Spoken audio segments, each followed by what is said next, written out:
Okay guys, so continuing our discussion on citing and measuring, we just finished talking about proportion. Now we're going to talk about citing angles and triangulating to find spatial relationships. We're going to be looking at the angles in the box, but also the relationship of, say, the four corners of each face to each other. I'm going to show you guys how to find those as well. Remember, just like with proportions, when you are citing, make sure that you're citing with a locked elbow. That's going to ensure that you're as accurate as possible. If you vary the distance of the straight edge or the skewer from your eye, that's going to throw off your measurements. And then make sure that when you're citing, you're not pointing with whatever implement you're citing with. Keep the implement that you're citing with perpendicular to your arm. Okay? When we're dealing with angles, with proportions, we talked about ratio. Ratio, that was the word for proportion. When we're thinking about angles, think about the hands on a clock, right? We're looking at the pitch or the degree in the various angles that we're working with. It's going to be very easy to think to yourself, okay, that's like 10 after, or that's like 20 till, okay? So, starting with a nice, quick, loose gesture of my box here. Nothing fancy, again, just getting the information down. Whenever I'm working with a gesture, all I'm really looking to do is to set myself up to make adjustments, right? I want to give myself something to correct. I know for me, it's much easier to correct something than it is to try to get something working perfectly from the very beginning. So investment is super low when I'm working with my gesture. Okay? We'll talk quite a bit about this when we get into perspective, but one other thing I'd like you guys to keep in mind with these box forms is what's called converging parallels. It's this idea that parallel lines, as they go back into space away from you, appear to taper. Imagine you're standing on a set of railroad tracks and looking down the railroad tracks. They appear to come to a point on the horizon line. We know that they don't actually come to a point, it's just that as they come away from us into the distance, they appear to taper. The same is happening in shared angles. For instance, these three angles we know are parallel to each other because we're working with a cube, but as they go away from us, those three need to feel as though they're tapering towards each other. So, we'll start to firm up our drawing here. Start with our straight edge. All of the citing that you guys will be doing here, you'll be citing, holding the straight edge, the triangle, in your good hand, whichever hand you draw with, and you'll be drawing your line with your opposite hand. So I'm right-handed, so I'm citing with my good arm, I'm citing with my right hand, and then I'll draw with my left. So I've got this front vertical happening here. Now I want to start to cite and look at the angle in these edges.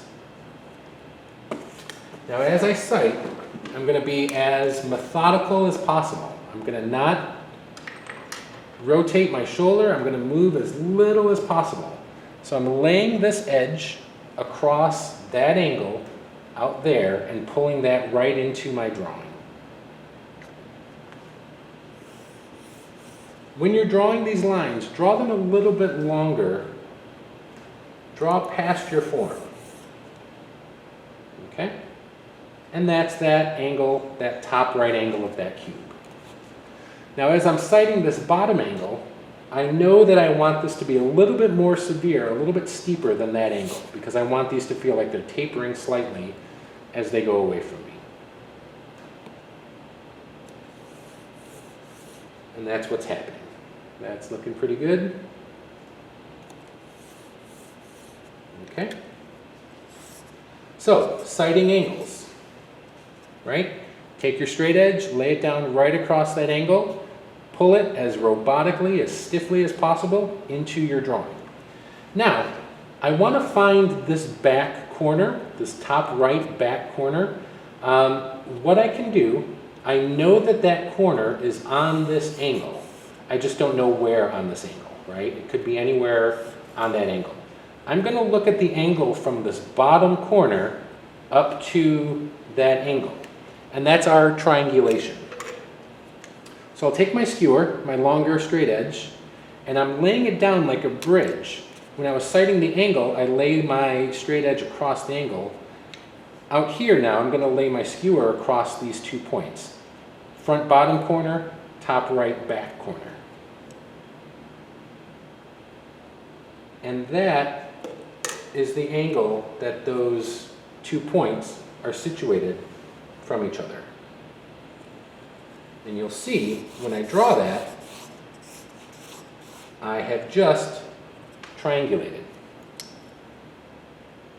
This is exactly how your GPS works when you're traveling, right? There's you, there's the satellite, there's Taco Bell, and you're triangulating between those 3 points.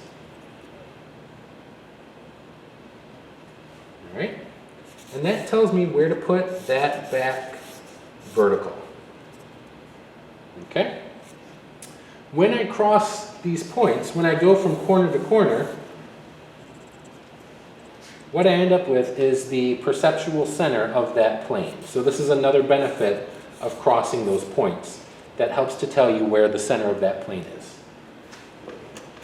Now I'll go ahead and just keep sighting and finish this guy off.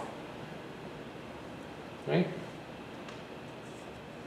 These are steeper, more severe angles because I'm seeing less of this face. This bottom is going to be even more severe.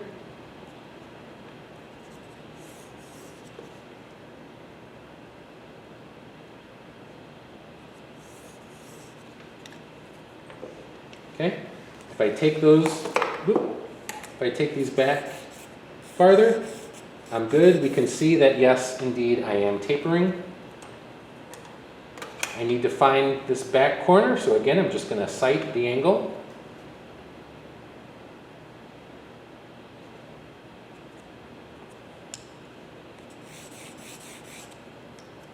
And that's looking pretty good.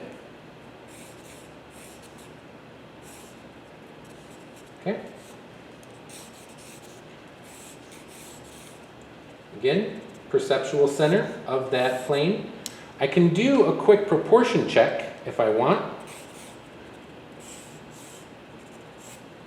I'll just sight the width of this plane and compare that to the width of that plane and make sure that that relationship is sound. I get that this is just over half that distance. That's looking pretty good.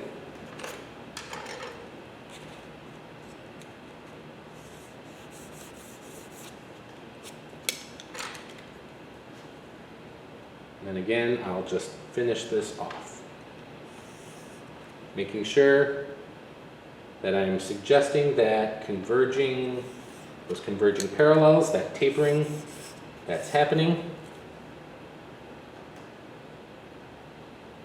I'm always sighting from points that I've already found. I'm not sighting from a point that doesn't exist yet. I'm always sighting off of points that I've found. So where these intersect, that gives me that back corner. I wouldn't start sighting from that back corner out there because I haven't found it in the drawing yet.